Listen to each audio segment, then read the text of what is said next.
The London School of Economics Professor Emeritus Meghnad Desai joins me now in the studio. Thank you very much indeed for coming on The Pulse this morning. Now, if we look at the economic data, it does show that this recovery is slowing and that it's fragile.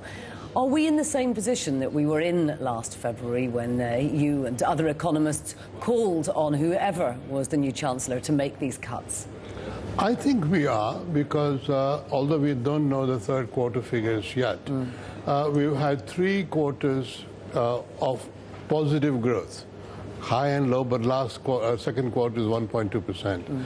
So I reckon we are not actually sliding back into recession, and there is now a need to lay out a clear path of deficit reduction, as George Osborne is doing.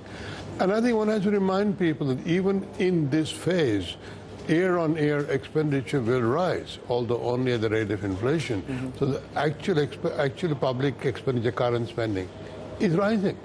And do you think that the economy is robust enough to cope with these harsh cuts? Because the cuts could be lessened without it sliding back into a double dip, or indeed just giving an extreme amount of pain with rising unemployment? Well, the crucial question is, if we go on spending on the deficit, will we increase the rate of growth of output without affecting the other side of the equation on interest rate? My feeling is that multipliers are very low right now. It's not that multipliers don't work, they're very low right now. It's happened in the United States. Large amount of fiscal spending is not really having effect. Now the answer is not, oh, double the spending. The answer is maybe some other things will work. Perhaps quantitative easing will work. Perhaps uncertainty that people face has to be reduced, and a clear path for the economy is where we want to go. Now, if we're talking bold measures, there are economists who say really what should be happening is that taxes should be being cut, particularly for businesses in the private sector, in order for them to be able to re-employ some of these people from the public sector. Is that something that you think holds water?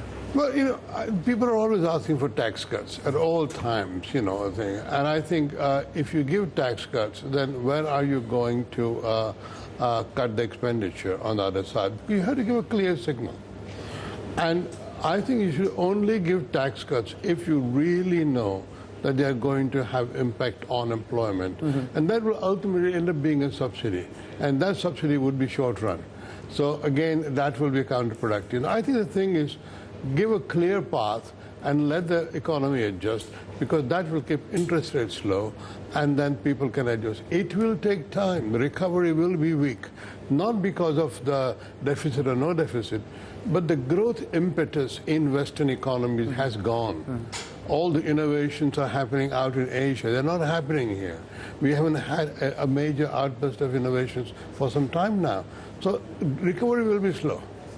I don't think it will be double dip, but recovery will be slow. Right. Let's look at unemployment, because we are expecting that there will be, with hundreds of thousands of jobs that will go in the public sector. Will they be absorbed by the private sector, or is that a little bit utopian? They will, but rather slowly. You know, again, there will not be a quick one-to-one switch like that. When people come out of their public sector jobs, they may not have the skills required to have the private sector jobs. You know, labor force is not some kind of a lump, you know, it's an undistinguished lump you can put from one to another. So I think what we talk about matching, you know, matching both geographically and skill-wise, there will be problems. But again, you see in the US, unemployment always lags way behind output growth. UK has been lucky that our unemployment has not gone too high, thanks to flexible labor markets. And I think it may yet be that our labor force may surprise us. But there are some big structural changes going on in the public sector now, and it will take time to absorb. Now, it seems from what we can see that welfare will be cut more harshly by George Osborne than other areas. Purely in terms of the economy, is that something that will affect the economy less than if there were cuts in other areas, like, for example, defence? Well, no, I think one has to see where do the welfare cuts fall on the highly paid people, like the child benefits cut. Right now, some welfare things are only being frozen. They're not being actually cut. So if for the lesser paid people, the poorer people, benefits stay but are only sort of shaved off in terms of inflation, the impact will not be very much. If you cut child benefits for the rich, it won't be. But if you really cut across the board for the lower paid, which is as yet not being proposed, then we're all right. I think even after all this, the bulk of our welfare spending is not going to go down.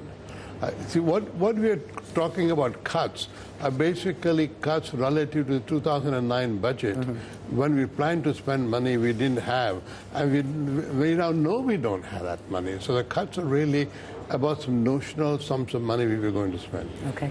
Lord Desai, thank you very much indeed for joining us today. Thank you.